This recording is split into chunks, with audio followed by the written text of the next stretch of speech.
Hola, ¿qué tal? Bendiciones, buenas tardes para todos. Sean bienvenidos una vez más a este su programa del Discipulado del Evangelio Ordenado, transmitido a través de Radio Tiempo 1200 AM y también a través de nuestras plataformas digitales como lo es la www.radiotiempo1200.com, la www.reformatv.net y la www.iglesiacaminoalcielo.org. Y también en nuestro canal en YouTube, Edificando por la Palabra, y en la aplicación de Facebook Live. Como siempre, para mí es un privilegio, un placer poder compartir el mensaje del Evangelio. Recuerden que este programa llega a ustedes gracias primeramente a nuestro Dios eterno, en la producción, dirección general, el pastor Andrés Noguera, en la coordinación y producción, el licenciado Oliver Noguera, en los controles, nuestros hermanos Fabián Talero y nuestra remanente Andrea Noguera, quien tiene el inmenso placer de compartir esta palabra con ustedes, su amigo el pastor Héctor Durán. El día de hoy, continuando con las cartas del Evangelio, hoy la carta número 8 titulada ¿Cuándo se revela el poder de Dios? Mateo capítulo 28 versículos 18 al 20, la famosa cita bíblica de la Gran Comisión. Dice la palabra de nuestro Dios con la bendición del Padre, del Hijo y del Espíritu Santo. Y Jesús se acercó y les habló diciendo: Toda potestad me es dada en el cielo y en la tierra, por tanto, id y haced discípulos a todas las naciones, bautizándolos en el nombre del Padre, del Hijo y del Espíritu Santo, enseñándoles que guarden todas las cosas que os he mandado, y aquí yo estoy con vosotros todos los días hasta el fin del mundo. ¿Ok? Recuerden que durante todas estas últimas semanas hemos estado, o se nos ha estado hablando desde el mensaje del púlpito, de nuestra identidad. Por supuesto que las cartas del Evangelio, cuando usted las conecta y todo, los discipulados, diarios de oración, usted los conecta con la palabra del púlpito, es importante que usted pueda ver la corriente. En la carta pasada hablábamos desde ahora cómo debo comenzar, desde ahora que soy salvo, desde ahora que soy nueva criatura, desde ahora que soy ese creyente en Cristo, cómo debo comenzar mi vida, cómo debo de cambiar las cosas. Entonces, quiero darles esto dentro de la introducción y dentro de la corriente. Si nosotros decimos que nadie nos puede decir quiénes somos, es decir, la cultura, las tendencias, que tampoco los sentidos gobiernan nuestras vidas y que tampoco es lo que yo creo, lo que yo pienso, lo que genera mi fe, sino es lo que Jesús, el Cristo, pudo resolver y restaurar en la cruz del Calvario. Entonces, ¿cómo nosotros en este tiempo podemos decir que se va a manifestar ese poder de Dios? ¿O cómo se revela ese poder de Dios en nuestras vidas? Cuando entiendes completamente quién eres y quién es Jesucristo, podrás experimentar realmente las bendiciones de Dios. Pero ¿cómo comienza eso? Comienza cuando entiendes que tú no vienes a esta tierra porque tu padre y tu madre un día se conocieron y porque te engendraron y concibieron. No, que vienes acá a la tierra porque ya Dios, desde antes de la fundación del mundo, preparó un plan. Y hay gente que dice, pero ¿cómo es eso? Que desde antes de la fundación del mundo. Bueno, mira lo que dice el libro de Efesios, que me encanta esto, Efesios capítulo 1. Y siempre me gusta esta cita bíblica para confirmar. Efesios capítulo 1,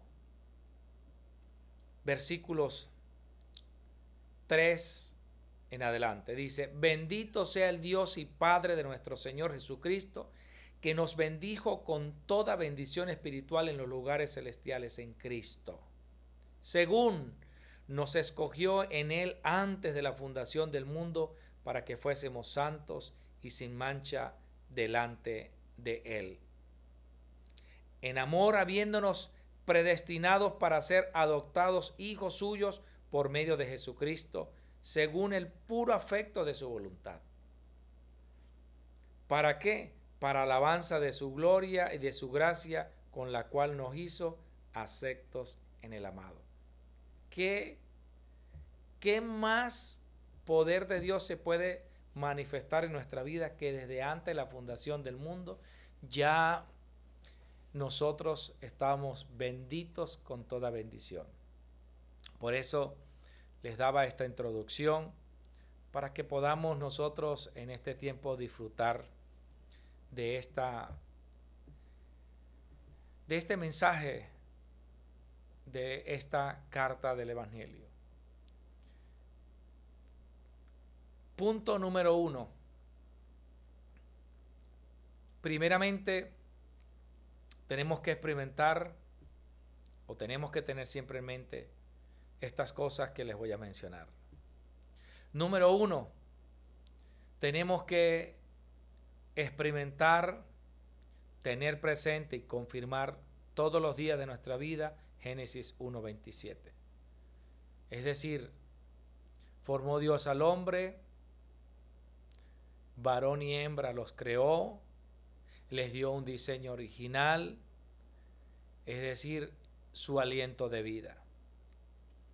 Dios le dio al hombre ese aliento de vida para que pudiésemos tener su esencia. Entonces, el hombre original, que fue creado a imagen y semejanza de Dios, fue creado para vivir en comunión con Dios, no para vivir una independencia, no, es para vivir una dependencia de Dios. El hombre, cuando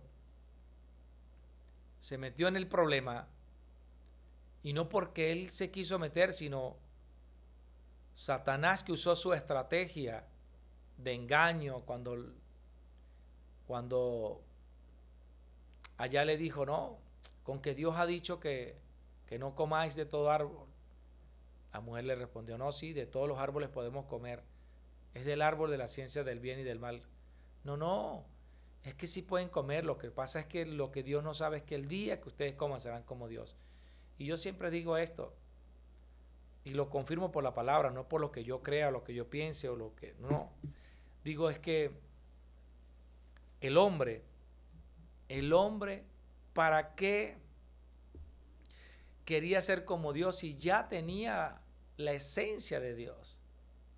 Ya tenía el soplo de vida de Dios, tenía el espíritu. Entonces, ¿para qué el hombre quería ser como Dios? Entonces, quien quiso ser como Dios fue Satanás. Por eso siempre le damos la cita bíblica, para que usted lo confirme, no para que usted repita como el loro, sino que usted lo pueda confirmar en la palabra. Ezequiel capítulo 28, versículos 13 al 19. Isaías capítulo 14, versículos 12 al 15. Para que usted pueda saber eso. Nosotros sabemos que desde ese momento, Génesis 3, del 1 al 6, comienza el fracaso del hombre, porque el hombre fue engañado. Sin embargo, en Génesis 3, 11 al 20, desde ese momento la muerte, el sufrimiento vinieron al hombre. Vinieron las consecuencias del hombre. Génesis 3, 16 al 19 están el dolor en que quedaron las mujeres y el dolor en que quedaron los hombres. Por eso es importante que usted pueda entender que si el Señor resolvió un problema, ¿por qué todavía está el problema de la muerte? ¿Por qué todavía es un trauma para los creyentes el problema de la muerte? Cuando ya Cristo nos dio la vida a través de la obra que Él hizo. Mire, me encanta la cita bíblica de Juan 1, 13, pero por supuesto la leemos desde el 12. Dice, mas a todos los que le recibieron, a los que creen en su nombre, a esos le dio la potestad de ser hechos hijos de Dios, los cuales no fueron engendrados por voluntad de sangre de varón ni carne, sino por voluntad de Dios. Es decir, usted y yo tenemos el diseño de que Dios fue el que nos creó. Pero entonces salen siempre los que quieren buscarle la vuelta a Dios, como decimos por allí en término coloquial. Siempre hay alguien que quiere buscarle la vuelta a Dios. Bueno, entonces ¿dónde queda tu papá y tu mamá? Bueno, en la soberanía de Dios, en lo que ya Dios tenía, en esa preexistencia. ¿Recuerda que decía el cual nos predestinó? O sea, que ya Él sabía quién iba a ser la mamá y el papá. Incluso hay gente que dice, bueno, ¿por qué a mí me tocó esta mamá? ¿Por qué a mí me tocó este papá? Bueno, imagínese usted. Imagínese que Dios allá, no, me equivoqué, esa no era tu mamá, no era tu papá. No. Por eso la palabra dice que Dios no nos pone a nosotros cargas, porque para algunos, la mamá, el papá es una carga. O lo contrario, los hijos son una carga. ¿Y por qué tengo que decir esto? Porque a veces hay hogares cristianos donde el poder de Dios no se manifiesta, porque simplemente el diseño de Dios no se manifiesta. Es decir, los hombres no viven como hombres, ni las mujeres viven como mujeres de Dios. Mujeres quejándose de porque son mujeres y hombres quejándose porque son hombres. Y resulta que eso simplemente es falta de identidad. Cuando nosotros vamos a Lucas 16 del 19 al 31, ¿qué vemos allí? Vemos que el problema de la muerte no es que la gente muera. El problema de la muerte es que murieron sin Cristo y todavía el problema continúa. Es decir, no es que la gente descanse. Bueno, no, la gente se muere y ya. No, es que la gente no es que se muere y ya. La gente muere, pero comienza un proceso también. ¿Y por qué digo esto? Porque hay gente que no puede experimentar la manifestación del poder de Dios por falta de entender que ya la muerte no nos gobierna a nosotros. Ya no nos gobierna la muerte, que ya el Señor pagó ese precio por la salvación, conquistó, le quitó las llaves de la muerte a Satanás. Entonces, ya usted no puede tener temor, porque recuerde, una de las cosas que experimentó el hombre cuando perdió la identidad, la cobertura de Dios, es miedo. El hombre experimentó el miedo. Entonces, vea esto. Primera de Juan 3:8 nos dice algo bien importante. El que practica el pecado es el diablo, porque él peca desde el principio.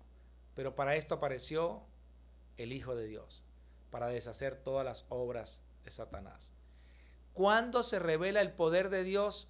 Cuando yo confirmo en mi vida que Cristo, como el verdadero sacerdote, nos llevó a ese encuentro con el Padre. Que Cristo como el verdadero profeta nos llevó a ese encuentro, y que Cristo como el verdadero sacerdote nos limpió, pero que Cristo como el verdadero rey deshizo las obras del diablo. Y nosotros tenemos que experimentar esto. Allí se experimenta el poder de Dios, porque los creyentes que no entienden que Cristo cumplió estos tres oficios para que tú y yo pudiéramos disfrutar de lo que dice Romanos 8:2, que la ley del Espíritu de vida en Cristo me ha librado de la ley del pecado y de la muerte. Ahí está el problema fundamental. Ahí están los tres oficios. Ahí están los tres oficios. Es decir, que una de las cosas que debo experimentar para que el poder de Dios sea revelado en mi vida es que yo pueda confirmar el misterio de Jesús, el Cristo, como el verdadero profeta, sacerdote y rey. Pero también que yo pueda experimentar el nuevo hombre que soy en Cristo. Sí, es muy fácil decir 2 Corintios 5:17, 1 de Juan 1:12. Es muy fácil decir eso. No, es fácil memorizar las citas bíblicas. Pero pregunto, ¿y vivirlo? Vivirlo. Cuando lo vives es que realmente experimentas el poder de Dios. Decimos que tenemos una ciudadanía, somos ciudadanos del cielo y hay gente preocupada por las noticias. Tenemos unos buques, estamos rodeados, noticias en vivo. Y resulta que a veces los más atormentados y los más angustiados son los creyentes. Yo eso no lo entiendo. De verdad, perdóneme si algunos se sienten aludidos por esto que estoy diciendo. Pero ¿quién puede experimentar el poder de Dios? ¿O a quién se le puede revelar el poder de Dios cuando no disfruta de la bendición de Emmanuel en su vida? Y la bendición de Emmanuel es decir, Dios con nosotros. No, es que realmente Dios está conmigo. Eso realmente es experimentar el poder de Dios. Ahora, también, ¿qué es experimentar eso? Cuando yo puedo experimentar esa invitación que Jesús hizo para librarme de todos esos problemas mentales, de todos esos problemas físicos, de todos esos problemas espirituales. Mateo 11:28. Jesús dijo, venid a mí, todos los que están trabajados y cargados, y yo los haré descansar. Es Él. No somos nosotros los pastores, los líderes. No, es Él. Por supuesto que somos las herramientas, los mensajeros, pero también, aunque somos los mensajeros, el mensaje que transmitimos tampoco es nuestro, es de Dios. O sea, que cada día nosotros tenemos que experimentar esto en nuestras propias vidas. Como segundo punto, nosotros tenemos que entender que todos los días tenemos 3 batallas. Entonces, para poder experimentar o para poder ver que el poder de Dios se revela en nosotros, tenemos que estar conscientes de estas 3 batallas. La batalla contra mí mismo. La batalla contra mí mismo comienza en el desconocimiento de mi diseño original. Es decir, la batalla en mí mismo es poder reconocer que en mí hay cosas grabadas, enraizadas, que se hicieron natural, que aún estoy luchando con eso. Estoy luchando con mis pensamientos, estoy luchando contra el yo, contra el materialismo, contra el nombre, contra esa torre de Babel que cada día se quiere edificar, contra ese amor al dinero, al materialismo. Entonces, tú tienes que experimentar lo que dice Juan 8:32, que conoceréis la verdad y la verdad os hará libre. Y la verdad es Cristo. Tú tienes que dejar de confiar en tu propio yo, en tus propias capacidades y habilidades. Tú tienes que confiar que Dios es el que tiene un plan, que ya ideó un plan desde el principio para tu vida, que ya no son tus deseos, que ya no son tus pensamientos. Recuerda que ahora es que Cristo es el quien vive, que debes experimentar dentro de la batalla de esa batalla contra ti mismo. Tú tienes que experimentar, yo tengo que experimentar esa bendición de la conclusión de vida ahora que tengo en Cristo. Es decir, Gálatas 2:20. Ya no vivo yo, mas vive Cristo en mí. Y lo que ahora vivo, lo vivo en la fe del Hijo de Dios. ¿Por qué lo vivo? Bueno, porque ahora estoy crucificado con Cristo. O sea, ya yo no ando en mis pensamientos, en mis deseos. A veces he dicho de manera jocosa cuando he tenido mis que batallar contra la gente que a veces te ofende, y que hay cosas que comienzan o que llevan un tiempo, llega un límite, entonces uno tiene una reacción, y entonces a veces digo, oye, a veces me tengo que bajar de la cruz. Pero en estos días meditaba y decía, no es que ni siquiera me tengo que bajar de la cruz, es porque nunca yo fui a la cruz.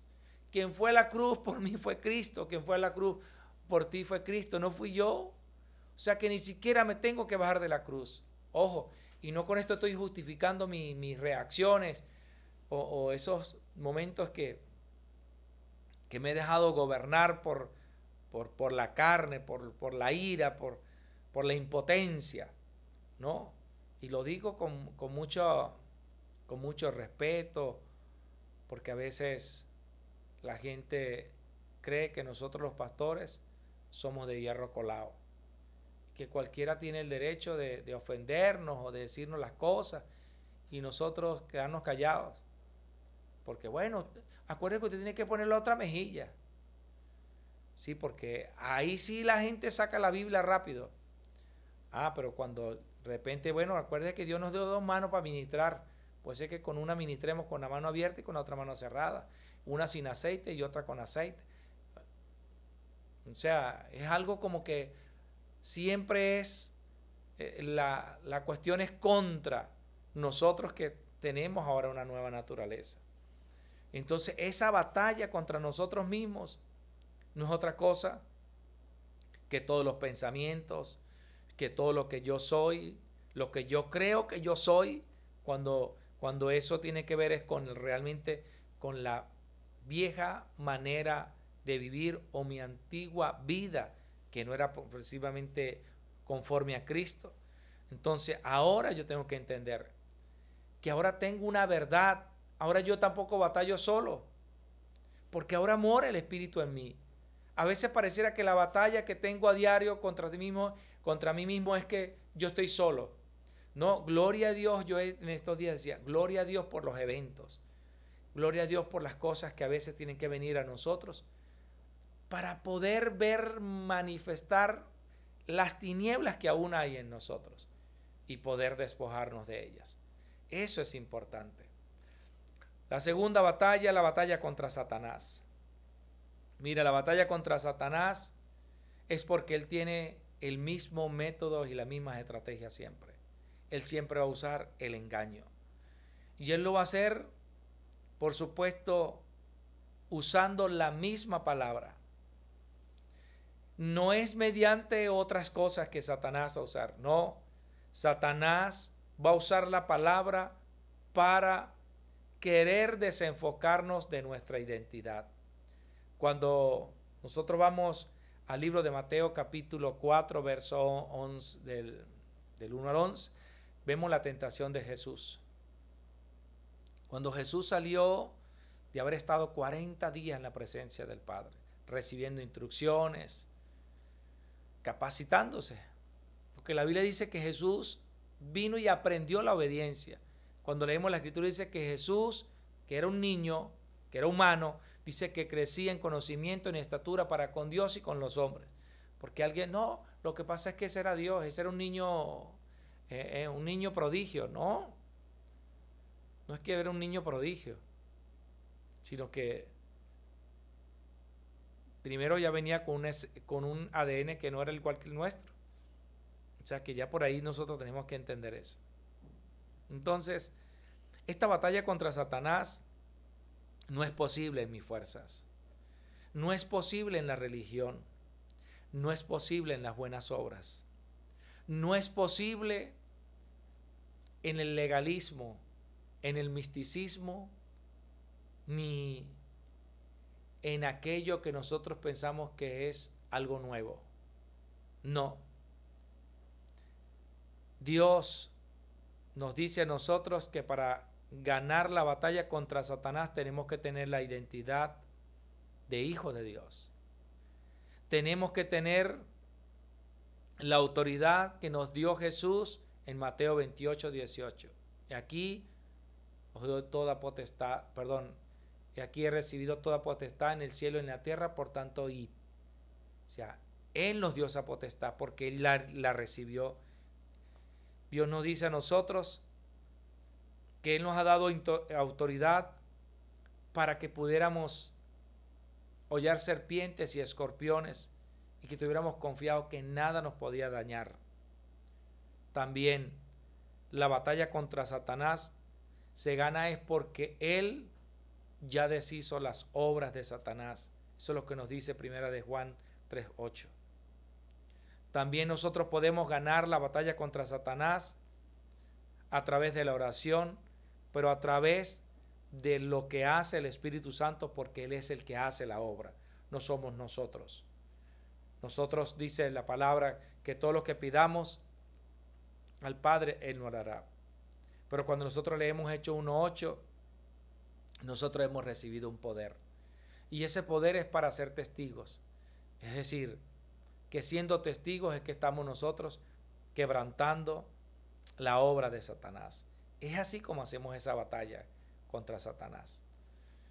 Y la número 3, la batalla contra el mundo. El que recibe al Espíritu Santo por aceptar a Cristo, ahora debe de entender que Él es quien nos guía, que Él es nuestro ayudador, que Él es nuestro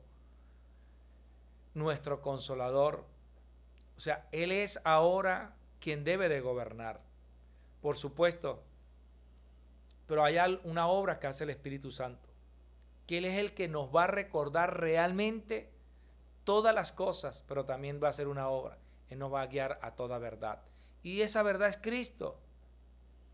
Nosotros debemos de entender y reconocer que por muchos años hicimos del Espíritu Santo un llavero, un perro bulldog.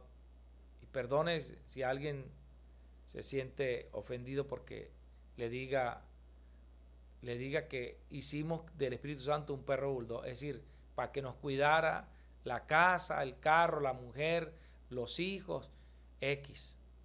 Y resulta que esto no es así. La batalla contra el mundo tiene que ver con las ideologías, tiene que ver con las tendencias, tiene que ver con las modas, tiene que ver con lo que el sistema establece, es decir, la cultura. Esa es la batalla contra el mundo, la cultura, la música. ¿Quién gobierna esa cultura de la música, el deporte? ¿Quién tiene el poder sobre la política del mundo, sobre la economía? Entonces, la batalla contra el mundo es poder. Nosotros entender que hay 3 organizaciones que tienen el poder o que gobiernan el poder, porque ellos no tienen el poder, sino que ellos tienen conquistado el poder político, ellos tienen conquistado el poder económico y el poder de la cultura. Pero para eso es que nosotros hoy en día tenemos el poder de Dios. Es para esto que se manifiesta el poder de Dios en nuestra vida. O mejor dicho, es para esto que se revela ese poder. Se revela para nosotros deshacer la obra de Satanás. No para andar diciendo que estás llevando más palo que una gata ladrona de Satanás. No, Satanás no tiene ni arte ni parte en nosotros, recuerde eso. Punto número 3. ¿Desde cuándo obra el poder de Dios en nuestras vidas? ¿Desde cuándo obra? Desde el mismo momento que lo recibo, desde el mismo momento que soy hijo de Dios, yo comienzo a experimentar ese poder de Dios en mi vida.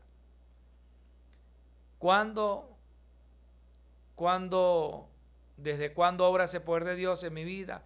Cuando ahora tengo la seguridad de que Él me ha salvado.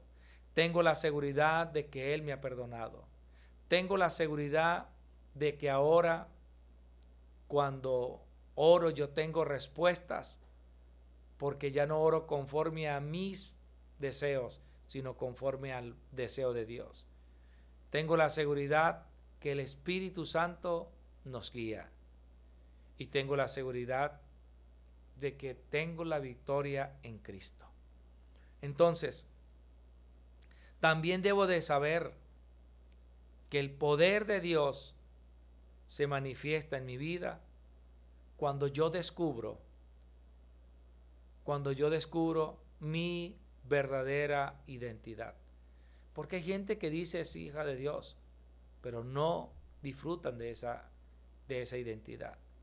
Hay gente que dice que ellos creen en Dios, pero no le creen a Dios. Entonces, el poder de Dios se manifiesta en tu vida cuando tú descubres que ya no hay lugar para otra cosa en tu vida que no hacer la obra de Dios.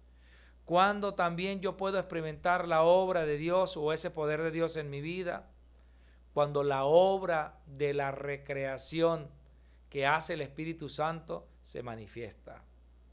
Cuando también yo puedo experimentar todo esto, o sea, todo esto que les he mencionado, cuando ya no vivo yo, sino es Cristo quien vive en mí. Cuando ahora yo puedo tener una vida de un evangelista, yo puedo ahora levantar esas torres, puedo andar en ese itinerario y puedo preparar la próxima generación para que ellos puedan vivir en esas señales que Dios ha preparado. Por supuesto, nada se puede experimentar sin que pueda disfrutar del Evangelio. Disfrutar de quién soy, qué tengo y qué puedo. Eso es disfrutar del Evangelio. No puedo decir que Dios obra es por lo mucho que yo oro, por lo mucho que leo la palabra, por lo mucho que he estudiado. No, tengo que entender que Pablo tuvo una convicción, o mejor dicho, los 7 remanentes llegaron a la conclusión y por eso la convicción con la que vivieron. Por eso vemos a un José que aún en medio de la cárcel pudo ser usado por Dios, que aún en medio del cautiverio él pudo experimentar allá en la casa de su amo, pudo ver cómo Dios todo lo prosperaba. Pudo ver que siendo gobernador pudo experimentar el perdón y pudo entender que Dios lo había llevado allí, que no habían sido sus hermanos. Moisés pudo experimentar que Dios lo llamó para libertar, salvar a una época. También vemos que un Josué también fue levantado para pasar al pueblo a otro nivel de fe. También vemos cómo un Daniel y sus 3 amigos pudieron experimentar el poder de Dios solamente por disfrutar de una identidad. Es decir, podemos entender que el poder de Dios no se manifiesta es por los milagros, los prodigios, grandes, pequeños que se puedan ver. No, es por lo que tú puedas experimentar y que tú puedas compartir. Vemos a una Esther como aún pudiendo perder la vida, decidió confiar en Dios y así salvó un pueblo. Vemos a un David que aun cuando lo ungieron como rey, perdonó muchas veces la vida del rey y llegó a decir: líbrame de levantar mi mano contra el ungido. David, quien experimentó el poder tener esa libertad de danzar, de cantar en la presencia de Dios, no importando que él era el rey, lo más importante para él no era ser rey. Lo más importante es cómo él, siendo rey, dijo, Jehová es mi rey.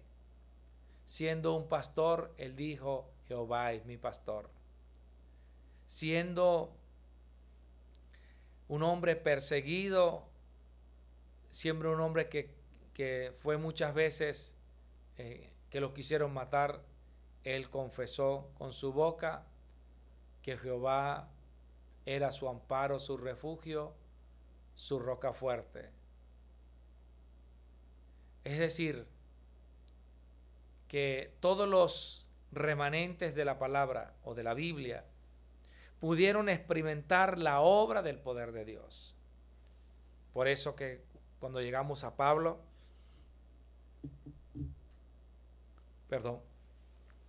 cuando llegamos a Pablo podemos ver que un hombre al cual persiguió tanto la iglesia, un hombre que consintió la muerte de Esteban, el Señor lo llama para poder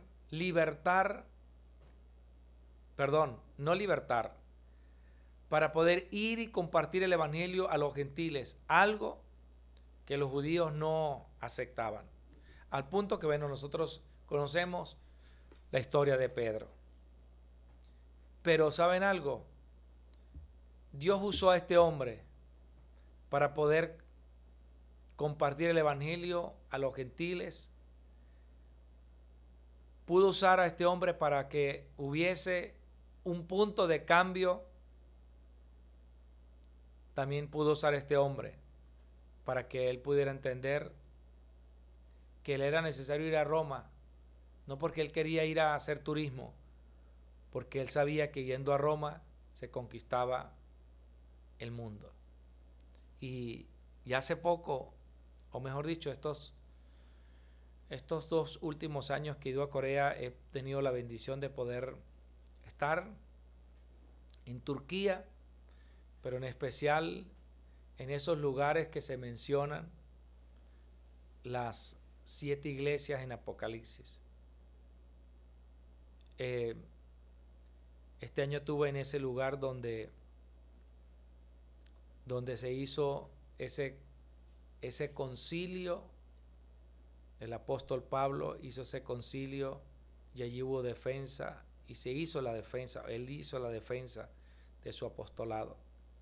Pero también estuve en ese lago de Gálatas. Y yo recuerdo que una de las cosas que el pastor me decía hace unos 2 años atrás, que era necesario que nosotros en la historia de la iglesia pudiéramos notar algo, que las 7 iglesias que se mencionan en el Apocalipsis, que menciona Juan en el Apocalipsis, hoy en día son lugares en ruinas, algunos turísticos, pero cuando tú ves son ruinas. Entonces preguntar, ¿qué pasó allí? Se perdió el evangelio. Entonces, el poder de Dios se manifiesta en épocas para salvar lugares, regiones, naciones. Pero también tenemos que preguntarnos, ¿cuándo se deja de tener el poder de Dios?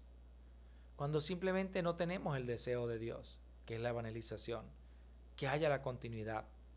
Por eso tenemos que entender, cuando Cristo sea todo para nuestras vidas, entonces nosotros podemos tener la victoria.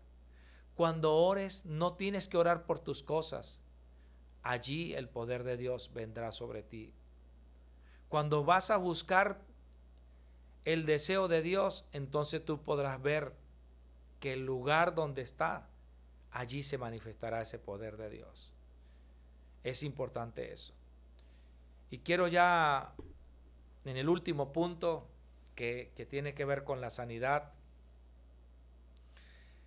Esta sanidad de la cual nos habla esta carta es que nosotros podamos, el poder de Dios se manifiesta cuando nosotros recibimos esa sanidad de esas enfermedades mentales. ¿Qué son esas? ¿Qué es esa enfermedad mental? No enfermedad, esa enfermedad mental. Mire, cuando las personas no conciben cómo es que Dios hizo para darnos aliento de vida, cómo es que Dios hizo para darnos esa imagen, esa semejanza, la gente tiene un problema mental.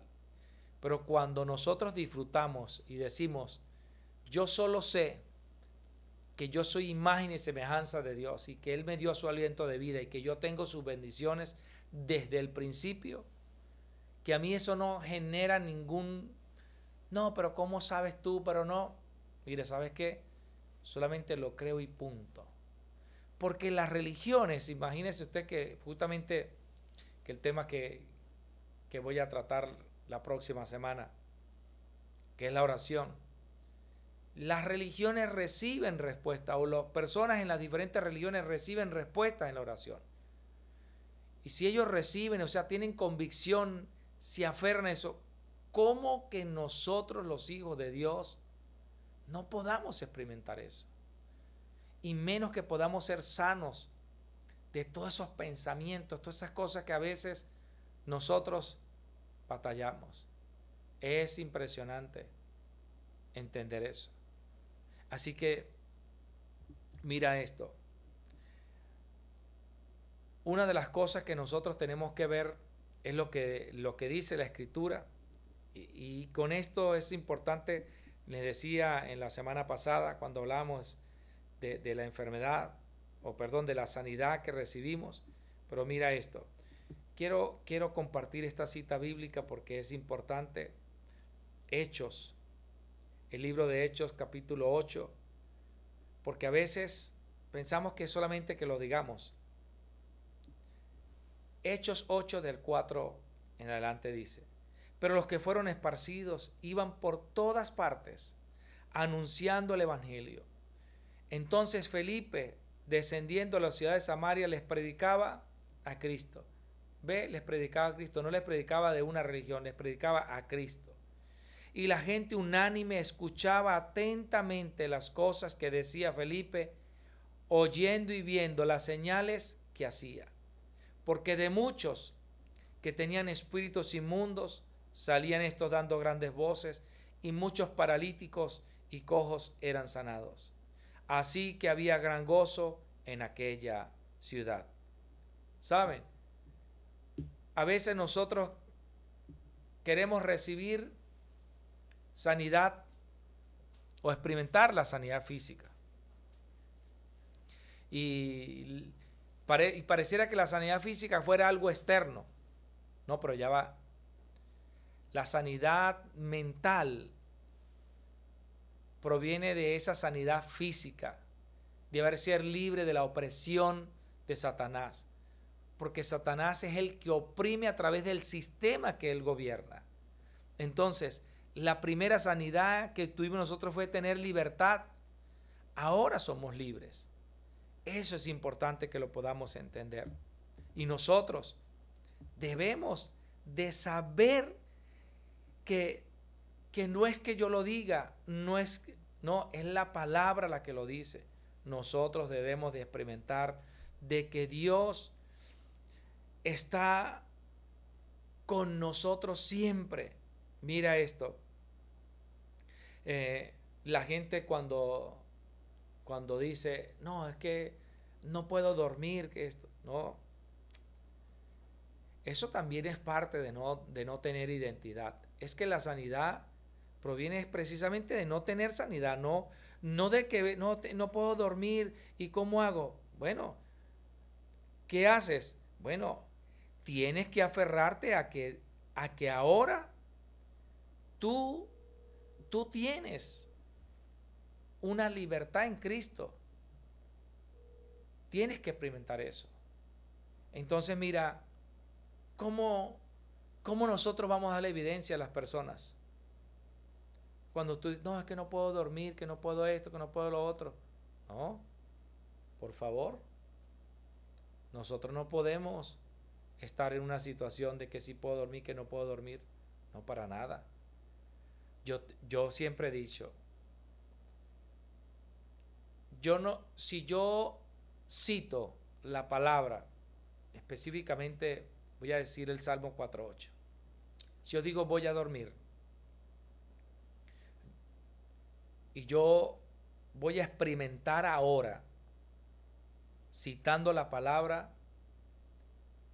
esa bendición de lo que dice esa palabra que se ha revelado en mi vida y que se va a manifestar ese poder. Si yo digo que en paz me acostaré, bueno, yo no, perdón. Si yo cito la palabra conforme a lo que dice y con lo conforme ella dice, en paz me acostaré y asimismo dormiré, porque solo tú, Señor, me haces vivir confiado. La pregunta es, ¿por qué no puedes dormir ni descansar? ¿Por qué? Bueno, porque entonces no disfrutas realmente de esa sanidad. Es decir, no disfrutas de la identidad que ahora tienes. Yo me río porque a veces mi esposa me dice, es que tú duermes tan tranquilo que nada te despierta, nada esto. Y yo le digo, ¿para qué me voy a despertar? ¿Para qué voy a estar preocupado? Si yo sé que si la palabra no se revela y no se cumple en mí, ¿para qué la voy a citar? ¿Para qué digo entonces? Es impresionante. Estoy hablando específicamente de eso. Pero la enfermedad mental, ¿qué produce? Ansiedad. Pero la enfermedad o la enfermedad mental, aparte de ser ansiedad, aparte de ser desesperación, ¿qué otra cosa genera? Genera la falta de confianza y fe que tú ahora experimentas. Eso es lo que genera. No podemos pensar no podemos decir como dicen en el mundo, bueno, yo orando y Dios con el mazo dando, ¿no? ¿Qué es eso? O yo confío en Dios o no confío. Así que, mis amados, hemos llegado al final de su programa. Será hasta una próxima oportunidad. Caracas, Venezuela, como siempre, recuerden que la paz de Dios, que sobrepasa todo entendimiento, esté con ustedes.